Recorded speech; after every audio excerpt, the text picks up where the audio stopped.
Yo people, CMDAV, welcome back to the channel. We're going to be doing season 6 part 1 recap today. Unlike my season 1 video, I'm going to do it a bit different. I'm not going to look at the individual characters, but I'm going to look at the storylines, and sometimes I might dive into a couple characters depending on the storylines if it aligns, you know. But this was the first season I watched Waterloo Road on TV live every single week.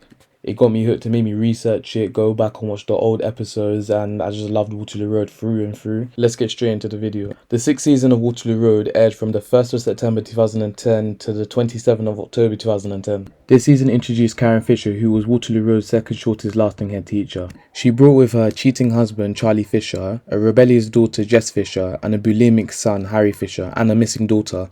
Harry finds out his dad is having an affair, and alongside the help with Sambuca, takes photos of him and Cheska, although he's seeing another woman called Maria. At first Karen doesn't believe him, but then the story starts to unfold. His parents arguing were one reason Harry suffered from bulimia, and his sister started veering off the rails because of the disappearance of their sister Bex. He starts a friendship and a sly romance with Ruth Kirby, and they join forces to defeat the bullies. Though in episode 7 it all goes belly up when he attempts to drown himself after the bullying of Finn and Josh. Finn then reveals Harry makes himself sick to his mum, and he is sorted out. Later that day he is found eating and attempting to be sick. Karen wanted Harry to write the names of the people who were bullying him, so he wrote Finn, Josh, and to Karen's surprise, his sister Jess. Jess's home life is complicated. She has a missing sister and a feisty relationship with her mum. She also has a deep dark secret only her and Chris know. The night before the first day of term saw that Jess had bedded a man way older than herself. Not until the next morning Jess had realised that she had bedded her science teacher and her mother's deputy head, Chris. As soon as Chris found out, he made it clear that the relationship wouldn't continue and that it was just a one-night stand, but this didn't stop Jess from liking him. Jess told Vicky about her and Chris as Vicky saw Jess leaving his flat. Chris found out that Jess told Vicky and he went furious. Vicky started to blackmail Chris into giving her good grades or she would tell everyone about his one-night stand with Jess. Jess dated Finn for a bit but ended it as soon as she found out he was bullying her little brother and punched him to seal the deal. Jess's next relationship was with Jonah Kirby. Jess hadn't told Jonah about her and Chris because she didn't want to lose Jonah. In episode 9, Chris decided to have CCTV cameras in the classrooms. This backfired when Jonah and Ronan in episode 9 put a CCTV camera in the staff room and Jonah hears Chris and Vicky speak about when Chris and Jess slept together. Jonah went mad, attacked Chris, and nearly outed the relationship between Chris and Jess to the whole school.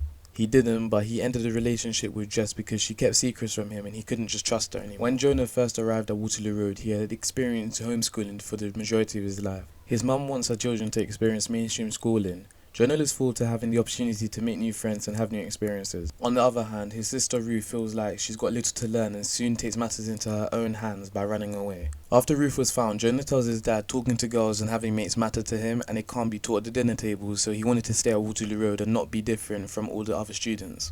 In season 6 we see Josh in year 11 now. Lauren wants more from Josh and wants a relationship, but Josh feels very different. In episode 4, Josh starts to question his sexuality. He directs his frustration towards new student Connor with homophobic insults, which breaks into a fight. Later on, Josh tries to kiss Finn, which leads to a fight and Finn telling everyone in school. Josh denies the kiss happening, which makes Tom relieved. He tries to keep the lie under control and proves everyone wrong by getting physical with Lauren. They go to a storage cupboard and start to kiss before getting caught. Lauren asks Josh how he feels, but he's unable to answer, which gets her angry and makes her storm off. In episode 5, Josh is picked on by Finn. Tom thinks it's beneficial for Josh to take part in a self-defense class, telling Josh he wants him to stick up for himself. Josh confronts Finn and tells him that if he wants to be friends with him, it's his choice whether he wants to carry on their friendship. Tom finally accepts Josh is gay and he just wants him to be happy. I feel like at this point, Tom accepts him. It's not because he actually understands, but it's the fact that he's his dad at the end of the day, so he wants to help him regardless. So if he has any worries or concerns, he can feel free to speak to him because he's accepted this, and at the end of the day, he wants him to be happy. At the start of season 6, the interactions between Lauren and Sam were minimal because of the way Sam treated her during the summer holidays as she was spending all her time with her new boyfriend. This led to Lauren and Amy becoming best friends. Sam tried to help Ruth settle into Waterloo Road because she'd only been homeschooled her whole life. Ruth behaved poorly towards Sam, which resulted in Sam punching her in the nose. Much to her displeasure, Sam was excluded for 2 weeks by a new head.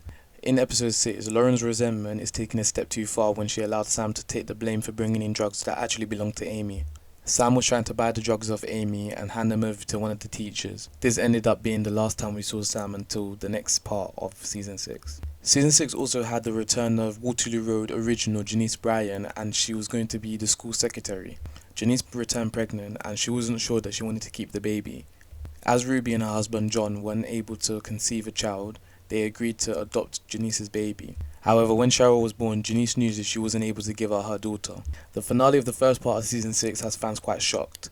Jess goes home, but she returns back to school at the end of the day, and she goes to Karen's office and she's waiting for her. She's quite teary. We don't know what she's teary about. She tells her mum that something's happened.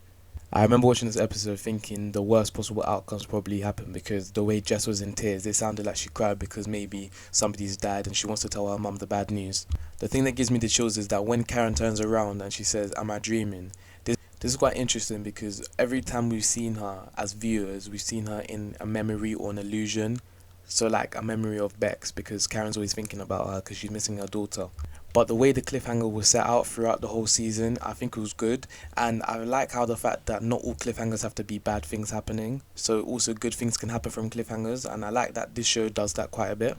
To be fair, I didn't really rate the last episode of this part of the season. However, I liked the cliffhanger, so that was a good thing about it. But as a whole, the season was quite interesting, you know. I liked the new addition of the different students, so Jonah, Jess, Ruth and Harry. I liked the introduction of them, and then obviously we had Finn as well, Josh. Thank you for watching the video. This is CMDAV. Make sure you like, comment, subscribe. I'm actually working on another video. I'm working on Emily James' video, Storytime. If you want to see any videos, let me know. I'll get onto that eventually. And also, if you think I'm neglecting these teachers, don't worry, I'm not. I'm going to do a Grantley Budgeon or Tom Clarkson video. Let me know which one you want to see first, but I'll do both of them eventually. And let me know which teacher is your favourite teacher throughout the whole of Waterloo Road and your least favourite teacher throughout the whole of Waterloo Road. Thank you, stay safe, peace.